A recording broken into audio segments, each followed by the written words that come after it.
can think of.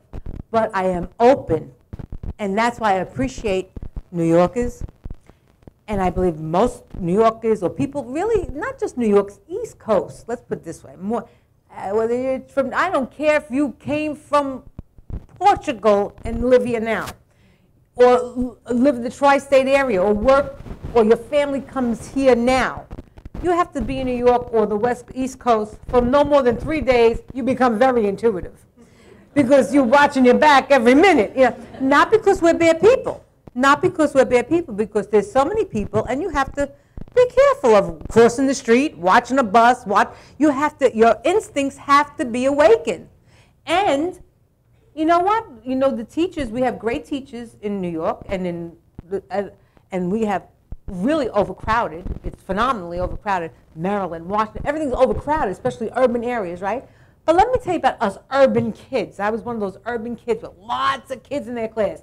We were the most perceptive, because you know what? If we didn't listen, we were going to fail that test, whether there were 40 kids in that class or 50 kids in that class or 100 kids in that class, because we all got tested the same way.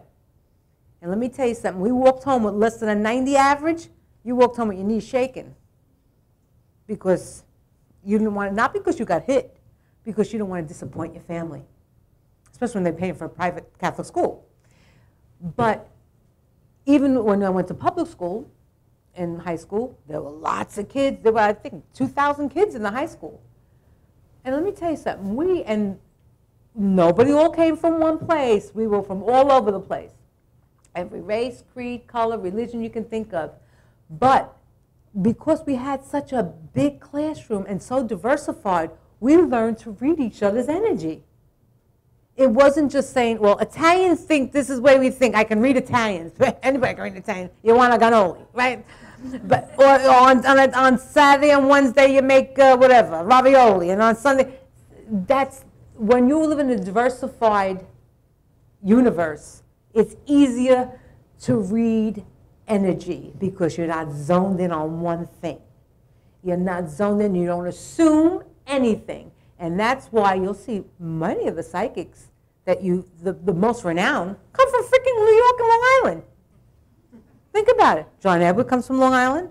George Anderson comes from Long Island. Sylvia freaking Brown came from Long Island. After she moved to California, I don't know what happened. But no, she really did. She came from Long Island. She was a Catholic school teacher on Long Island.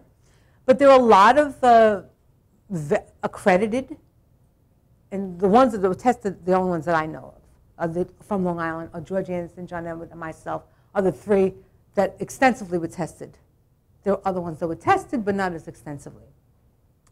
But the more you are surrounded by people, the better you awaken your instincts.